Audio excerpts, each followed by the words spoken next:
All right, welcome, part-time second years. Speak nice and loudly to another online lesson. We are nearly at the end there. Got 4 weeks left of class, so let's apply ourselves and get through the year. And hopefully, I'll see you next year. All right, so we are.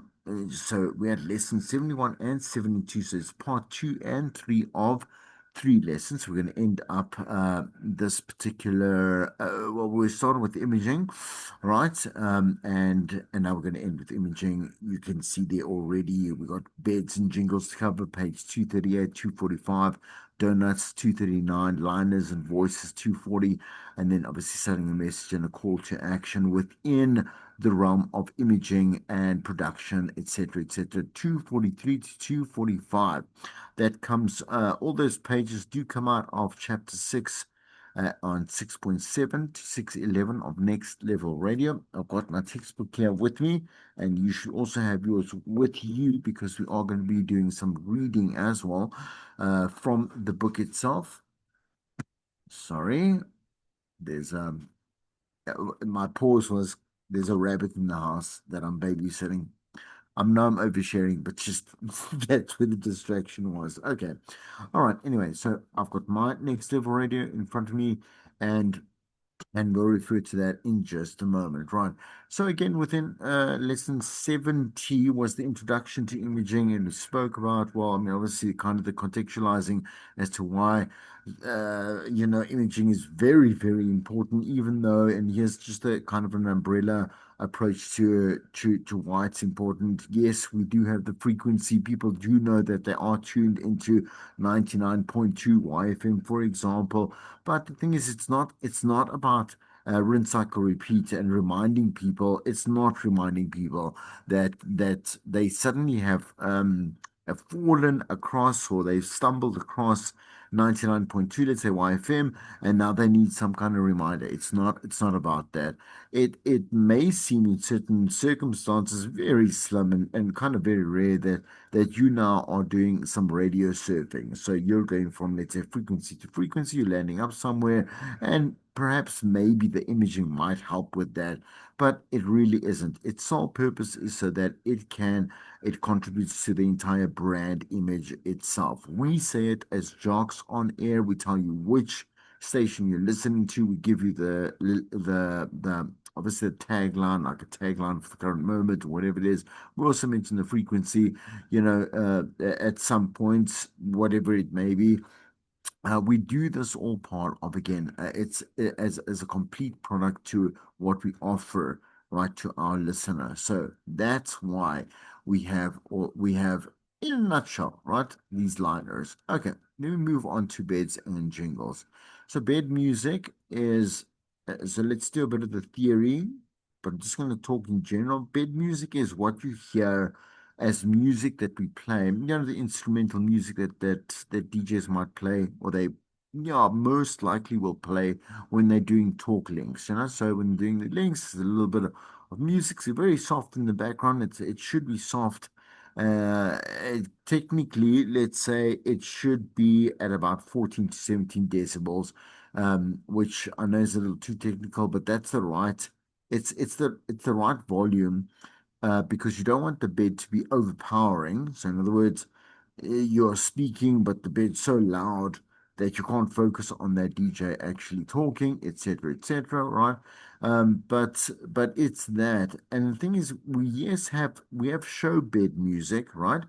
Um, Ideally, we shouldn't pick bed music that is from a famous song or a catchy song. It irritates people because they just hear it on loop and loop and loop. And what they actually want to hear is the very popular song that now you've extracted instrumental background from. We normally find stock, like you get stock imaging, we find stock music. So there's a lot of free bed that's out there that sets certain tones and moods or whatever it may be. So if we are moving into a feature or into a competition, the beds will differ then because they are catered and selected and produced specifically to increase the mood or match the functionality or purpose of what we are doing on air. But here's the theory. So bed music refers to the music behind the presenter's voice in imaging commercials or talk sequences, right? So within in so even in commercials, so the adverts that you do here, you will hear. So when it's a well produced one, not well, but a fully produced one. That's a bad way of putting it, right? I'm saying the well produced because we definitely can have bad in terribly produced adverts, but yeah. So let's say fully produced adverts will have atmosphere, right? So when you do have the scripting, I think I did no, I did send you within the WhatsApp group. I sent you that very, very long document, that PDF document that takes you through a number of different adverts and the scripting and the direction, the atmosphere, etc. And it says they put this sound here, like if they're playing golf or they're playing, or they're at the opera or whatever it may be, right? So the thing is that bed will then obviously add to the entire purpose for creating theater of mind, right? So we pick and we select carefully, for every single instance, whether it be on air or whether it be within an on air commercial, right? Bed music does need to be a part of the storytelling. So, once as I said, that it should enhance the emotive value of the story that you are trying to tell, right? Bed music is also a powerful tool to position the audience in the right mental and emotional state.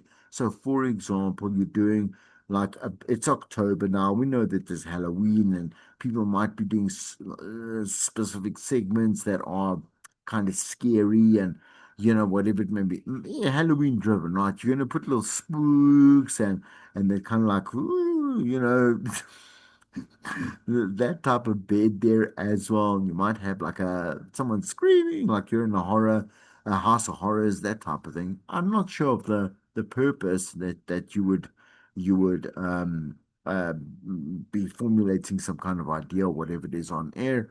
But if it's Halloween driven, you'd like that kind of atmosphere to tell us, oh, I mean, and we're elevating the experience, right?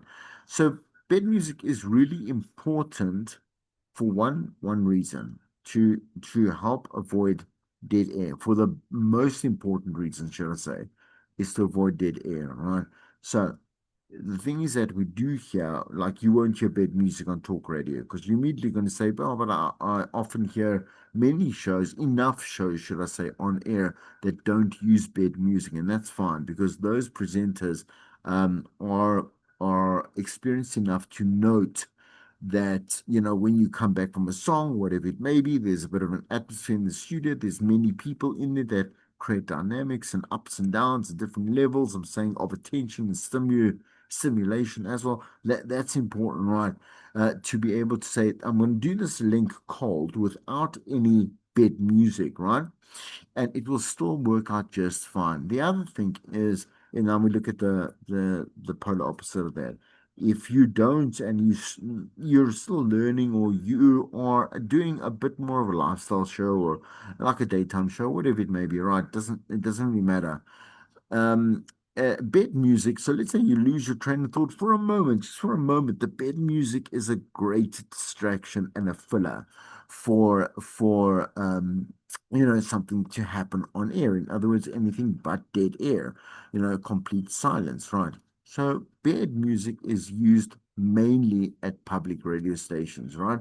I don't know about that. It's used everywhere.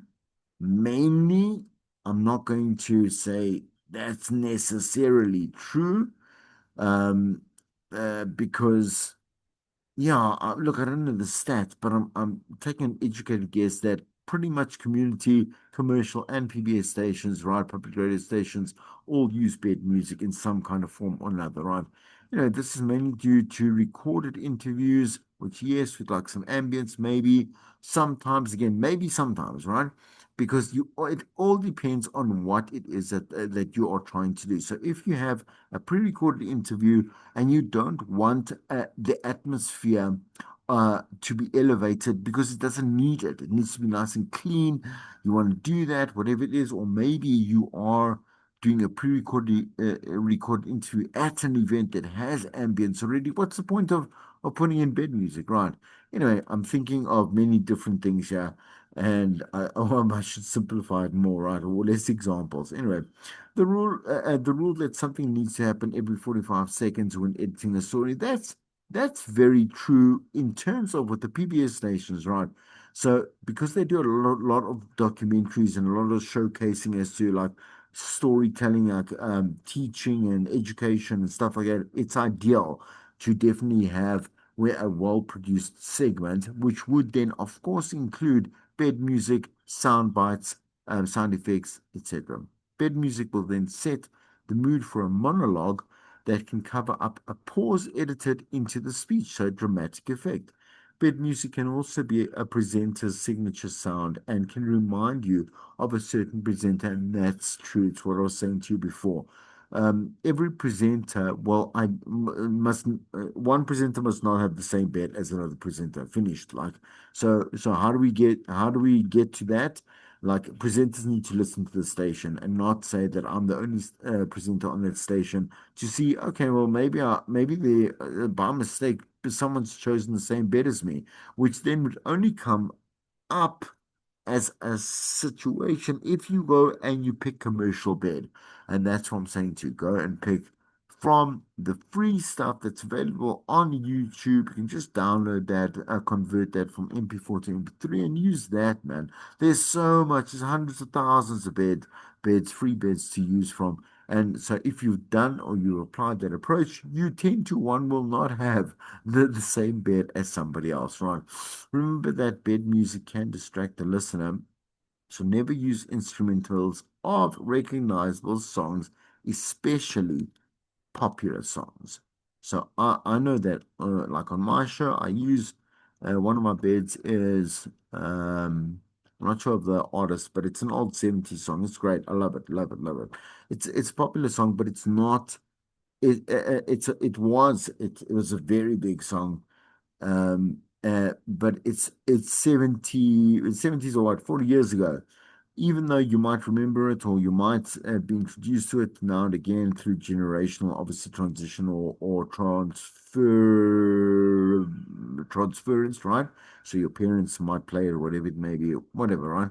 It doesn't matter because it's not, let's say, one of the top 40 songs or something that's been released in the past 5 years, nothing like that, right? But in general, the rule is don't, because again, as I said to you, I'll say it one more time, people want to then sing along to the song. So you go and do that, and it starts to get irritating um, because you just want to hear the song as a listener. Then we start with jingles. So you were introduced to imaging in the previous one, and now we're going to start deciphering what each one of those subsects of imaging is. Like, for example, we had bed there. Now we're going to go with jingles. But what are jingles? What is the difference in a jingle and maybe an ID? Right. We'll get to that in a moment. But let's take a look at a jingle first. So jingles are those catchy little tunes that stuck in your head all day that you start singing for no reason whatsoever. That's from Matt Sager, whose quote that is. And they are an effective way to really just brainwash, right? To put it mildly, our brand into the listener's brain. So it's that, I can't think of one off the top of my head, but I can definitely think of ones jingles that have come from my childhood, um, that are still stuck today. I'm saying to you, uh, Mom remembered Melrose. You will not see that now, but that's a jingle, Um, One, obviously, I love Maros. I haven't gone without a single week in my entire life without eating Maros. So obviously, that would be stuck in my head. I love that. I love me some Maros and even some Maros jingles. Why not? But Mom remembered Melrose. Then there was another one for Pick and Pay back then, right? Pick and Pay supermarket. Or hypermarket. Ah, anyway, obviously, I'm entertaining myself here, but that's the type of thing. So McDonald's has one, Burger King has one. McDonald's is obviously really quite famous as well. So something more relatable to what you might notice in this day and age, right? So that's what a jingle is. And so you can now understand. it in a radio context, we would have like a similar approach. It must be musicy, it must be kind of like catchy, it must be, not just this. We have a cold and we have dry IDs, right? So an ID is simply like um, Metro FM, it's where you at. Finish, boom, and then it goes back to music. That's what I'm saying. So a jingle has all the bells and whistles. So like musicy, and I'm carrying on about it, but let me finish there. 89% of respondents have viewed jingles as effective. Right.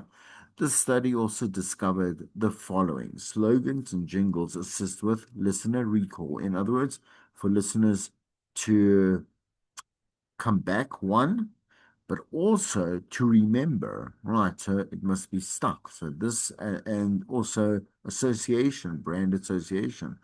Jingles do define brands and prevent confusion between brands, and that's as obvious and clear as it gets.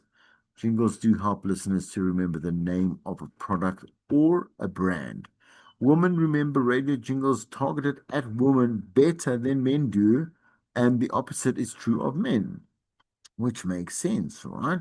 The jingle, think of again why would, yeah, I think of the Melrose one in specific because it's mom remembered Melrose, and that's who would make my sandwiches, like my mother. Okay, my dad also used to do it, to be fair, but ideally within a home, it's your mom that's making your lunch for school, or you're gonna come back home, you're gonna have like a sandwich, cool, put on the Melrose. It's associated too, and so even your placement within wherever you are in life as well would make sense. It would like for me, it would rain a bit of a reflection on my lifestyle, right? And a child would remember that.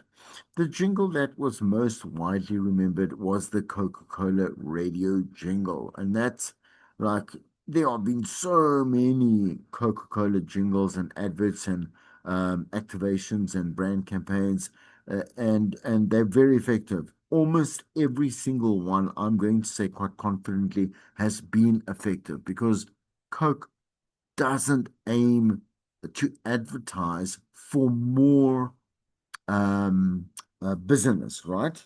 For more revenue. Coke will be rich forever. People will always drink Coke forever. And I'm not saying it from this side, I'm saying it from Coke's mouth themselves.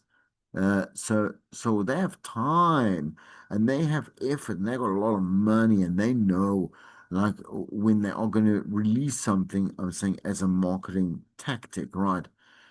That theirs is going to be 10 to 1, almost perfect, but 10 to another one, 10 to zero point 0.1, right?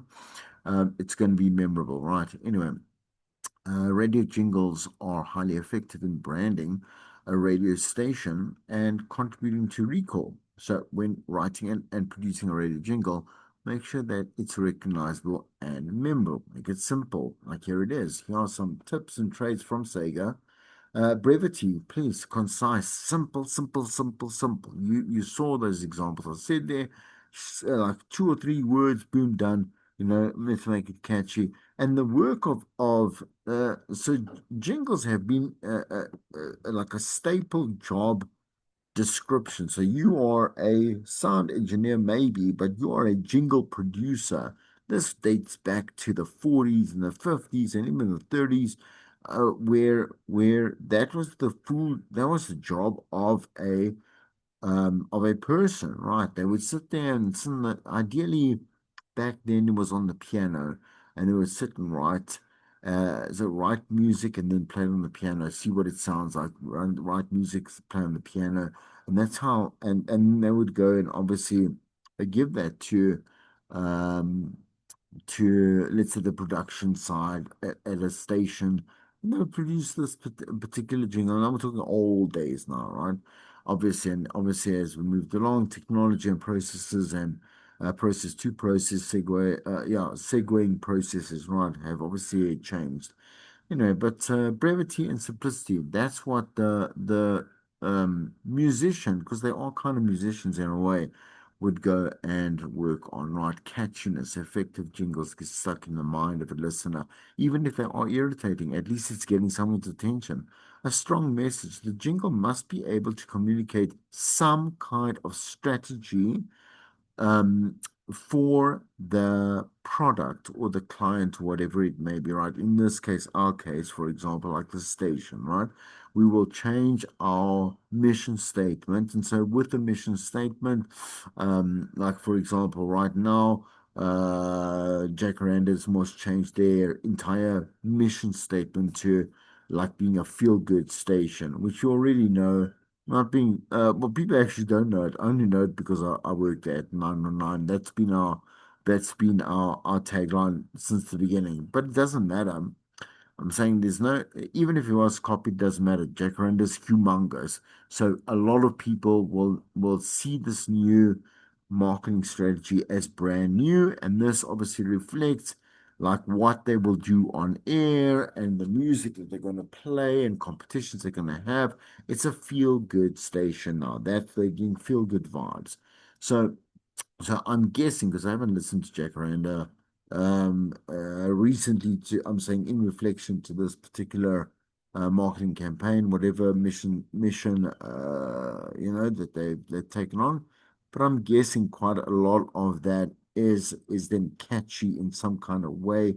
It must get stung. It's a strong message because now it tells us more about where the brand is heading, the station is heading in general, and evoking pathos, right? So pathos, I mustn't give you a Greek lesson, but it obviously comes from the Greek word pathos, right? Which is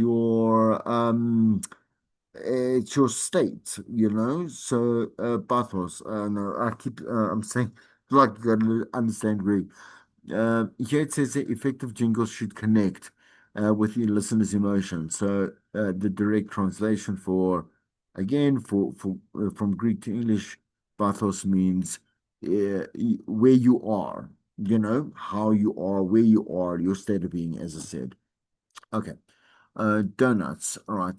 So what a donut is, I'm going to give you the overall umbrella, right? Is when you listen to a station, so you'll know the point of reference I'm talking about. There's a structure to a donut. There's a top and there's a tail, and in between there's about 23, 24 seconds of a highlight from a show. So there you see there. So with so it looks like you can visually kind of in your mind think of a donut, right? The top and the tail is the round part, right? The round part of a donut. And in the center where the hole is where we put, let's say, the highlight of a particular show to be able to promote throughout the day. So the donut for a day show, particularly breakfast or drive, will 10 to 1 happen every single day. You'll hear that being played out throughout the day, and it will be based on what happened that morning or that afternoon till the next day, and the donut is refreshed, right?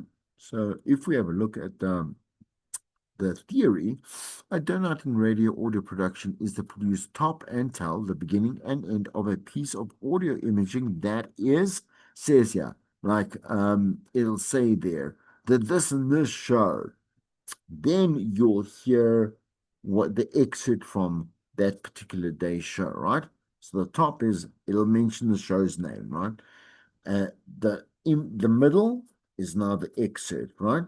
And then at the end it'll say the show's name, but between this and this only on, and then it'll say the station's name, right? Okay. I wish I had a donut to show you. Not an actual donut, a donut, uh, uh, uh, like an audio one. I'll press pause in a moment and try and find one. I'm saying pause in the recording and try and find one so you can actually just hear what I mean. So give me a second. Let's finish this particular slide. So this is mainly used in recurring and daily updated promotions. Then also we use donuts for competitions. That's also a big thing, yeah, that I mustn't forget. So if the competition is running 3, 4, 5, 6 weeks, we're going to create a donut of the winning moment. You understand? This person won the big prize, it's a big deal, whatever it is. Don't forget to tune in, like to win your portion of 1 million rand, blah, blah, blah, blah, blah. And I'm sure I know that you've heard that before as well. Okay, so donuts help to keep the sound of the station fresh by replacing audio in promotions or messaging without having to reproduce entirely new pieces of audio. So they're enticing as they add production imaging into, well, to something that happened live on air. Okay, so I'm just going to pause. I know you can't see it, but I'm going to pause the recording. I'm going to find you an example. Uh, okay, this is very long, but you'll see now. Just look. Okay, okay, let me just play it. Okay, listen. Comfort windows, comfort doors. Watch as the sun's may shine down to your floor. Replaced with our windows, we build them locally. They are the pride of New York, a lifetime guarantee. Whoa, take a look at a door to replace. Remodel bathrooms and basements, add more living space. Vinyl siding and sunrooms, insulation too.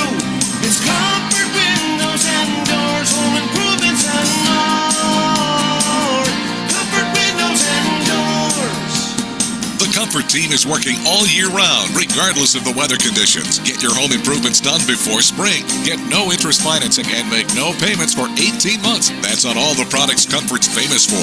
Windows, doors, siding, sunrooms, bathroom and basement remodeling, and insulation too. Details online at comfortwindows.com. Comfort windows and doors. Okay, do you see there? I know you know that you understand that example. Okay, so I just went for just for the first one. Uh, See, yeah, like this. I knew this was going to happen. Anyway, all right. Let's stop the share. I'm gonna go back to the. Let's go back to the lesson now. 7172. Okay. Right. So what are liners? Remember, so this is again, whenever we start imaging and because we use it interchangeably when we talk about imaging liners, IDs, stings, bed, jingles, then the obvious question that I would expect from a student is like, what is what? Because we normally say it out in one go. I'm saying within other contexts, like for example, like putting a clock together, whatever it is. Here we are in this lesson explaining each one. So liners have evolved to include all pieces of imaging that are no longer than a sentence or two, and that contains specific call to action or a message. So, for example, now you're listening to XFM. That's a message, right? Call XFM now on 082 222 1221. That's a call to action, right? Big September, where winning is easy. That is like a message, right? XFM, the sound of summer, a message, right?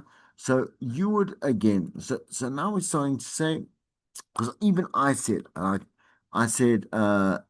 an ID, which is not incorrect for me to say XFM, the sound of summer, because it relates to, let's say, Metro FM. It's where you're at, right? It's not actually wrong, but it just said there. It's evolved now, and so some of them are used interchangeably, right?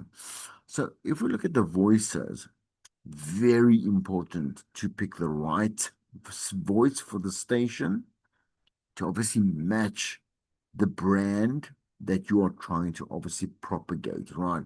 So when I say propagate, you're trying to build a certain image and then sell that, as the official image of the product that you are selling, which is your station, right? So selecting the right voice over artists of any production is vitally important. So there are 7 reasons why choosing the right voice over artist is so critical. One, and that's from Blasco, right? References all please in your book. Okay, so tones, you can understand the right tone. Yeah, and just to again, if you let's say, oh, come on, I want to stick to one thing. I know, but not going to. So this, let's say jingles versus adverts. Once again, to get the you have to get the right person, please. One, obviously, we know this, right? So if you're gonna sell, I know this sounds awful, but adult nappies, right? Who are you genuinely going to get? Must you get a granny or a grandpa or someone quite old to voice that? I don't really know. That sometimes is a little bit condescending, but definitely maybe someone that sounds like someone that's definitely an adult, right? Uh, a person that might uh, even what's the word I'm looking for? Exude. There we go. Exude some kind of care, etc., etc. Would be the right person, the right voice to pick, right? But the tone also is not serious. I mean, you don't want to make a person that uses adult diapers, and I want to use that example because it's quite sensitive. So you'd have to pick quite, quite carefully, and that would apply then across all these points over here. You don't want to seem that have someone that is now making it a sad case in life. It's not nice, I'm guessing, to wear adult diapers. It's one of my not one of my fears, but I'm not looking forward to old age, particularly because that could be a possibility for me anyway, and for all of us. But anyway, life happens, right? So as I said, there, you got to be someone that's not going to sound condescending or so it's just a sad thing. It's part of life, right? And so a little bit of respect and is I'm sure what a person actually wants. So difficult to direct as well, but the voiceover artist will also they have to come in skilled and ready to be able to send that message or propagate the right tone and delivery, right? So drawing your audience in, showing that you can be trusted, a call on your audience to take action, and introducing characters and dimension, feeding the audio, is all part of creating the right full product in terms of jingles, etc., right? Okay, voices, making memorable audio. Choose the best voiceover artist. Okay, so we need to think about, like John Savage, we know John Savage is South African, so the reference here, because he's done a lot of production over many, many years. He does own, he's actually a musician as well, but he's also a sound engineer. He's well known. Just go look up John Savage anyway. But how do you go about choosing a voiceover artist? Well, here are the guidelines. Identify the emotions that describe your brand or show. Find recommendations is another one. There must be an audition, right? You must audition voices. And ideally, what you don't hold auditions like you would, let's say, for a play. There will be an agent that will send out, certain possible candidates that fit the description, etc. The other thing is, there are portals that host many, many, many, many portfolios and demos from different voiceover artists, and they categorize according to, let's say you're doing voices, or you're doing hard sells, soft sells, are you a male, a female, are you a male, black, white, Indian, this, that, whatever, are you a young female, older female, can you do movies, can you do trailers, that type of stuff. Everything's done in these portals so that the person, I'm saying the client, not the client, let's say that, for example, our station might want to look for the right person. We can do it via that, right? Okay, beds and jingles. Look at samples of previous work, match the voice to the listenership, which does change. When I say not in terms of demographics, but remember that the demographic moves on as well. You can't always have the same 18 to 24s because they grow up, and so the demographic in terms of mindsets, lifestyles, etc., will change, and so we want to match the voice to that change in the listenership, right? Hold the casting call, get demo. As I said, they test with your target demographic, presenting versus storytelling. So they've got to do both if it's going to be a voice for the station. Sometimes we have both a male and a female voice for the station, right? Predominantly, it's normally just one or the other, but it's quite smart. I would say it's much smarter to to have both a male and a female voice, right? Not because we want to appeal to men and women. You can use them both in variations of the same things that you're doing.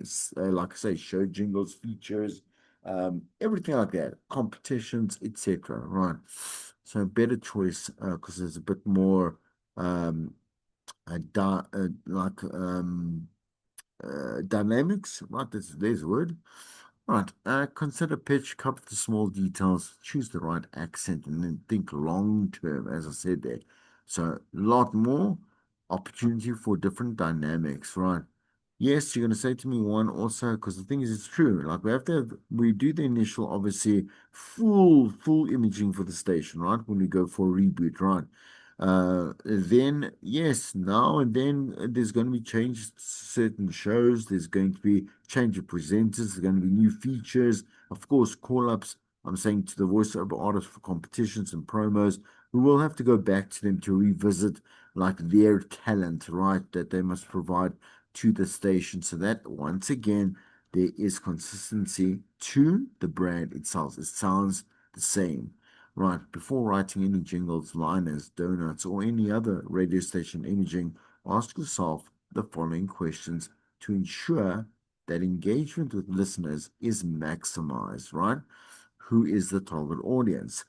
Why should they care about the product or the service? Right? In other words, our station, the show, the DJ, the competition, the product you're selling. How will the product or service benefit the listener, right? How are we going to change their lives? What makes this product or service particularly exciting, right? So have we like embedded some kind of X factor, And yes, sometimes excitement is with a little bit of tension. Sometimes, like again, pre-promotion, that type of stuff. Also, hype, whatever it may be, depending on also again the atmosphere that you are creating within. All these things you mentioned before, the liners, the jingles, the donuts, and so on, right? Okay. Anyway, why would you want the listeners to heed the call to action and act immediately? Is there, for example, like a time limited promotion? You can only enter up to this particular point. Don't forget, you can only enter once, or you can enter as many times as you want. Or, that a winner is going to be announced during the lunch show at this particular time, or whatever it may be, right? Is there a reason for the audience to want to act immediately? Ideally, there should be, right? Not ideally always. Okay, so the call to action. So, are there any questions about the product or service that you can anticipate and maybe include? Not everything in one jingle or one line or whatever it is. Like, make sure that the variation, the library that you've created to be like, make sure that here's the number. You can enter here. You know when it's going to, you know what you're going to win, whatever it may be. Right. Okay.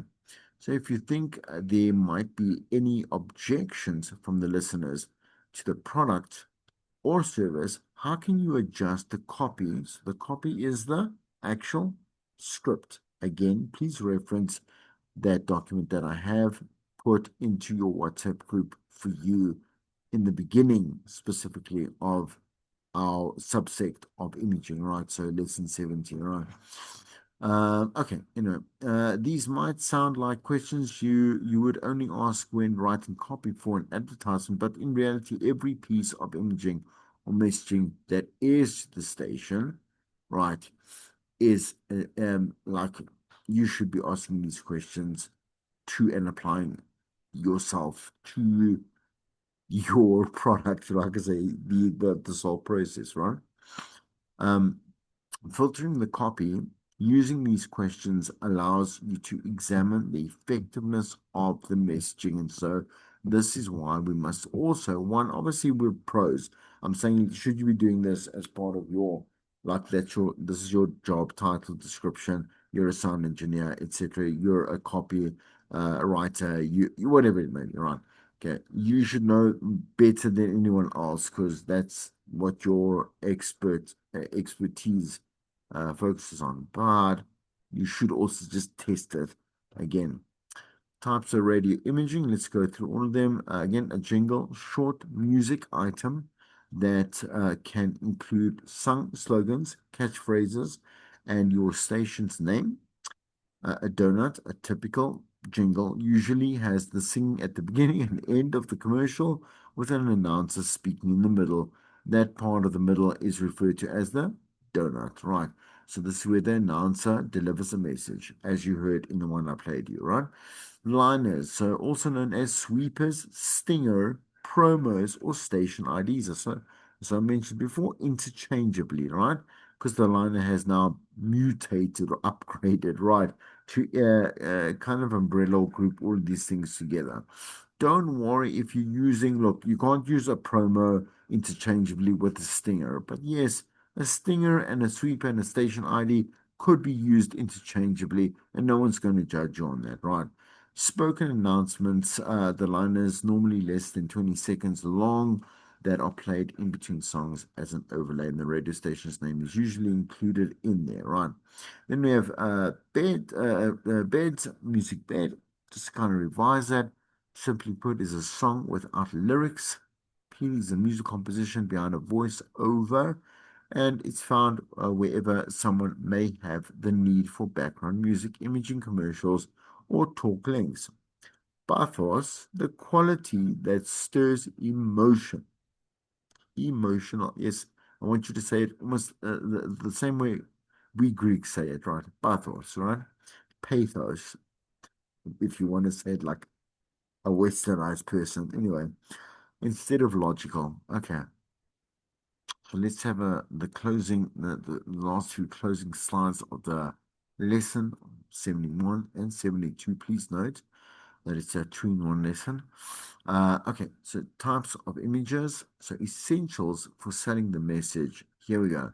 This can be used for advertising copy, audio imaging, as well as audio branding. What is important? Essential. Attract the listener's attention. Get it. It must be nice, must be, it doesn't have to be loud. It can be robust, that's cool, and I always love the word boombastic, like boombastic, get someone's attention. Let it be pleasant, please, of course, right? Speak to the listener's self-interest. Okay.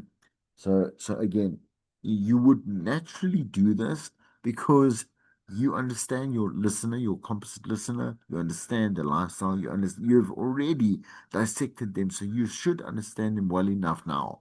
Every single person in the station must understand the listener completely, holistically, right? So I wanna speak to the listener's self-interest. Use the words that paint pictures because we don't have a lot of time and we don't have visuals to assist us.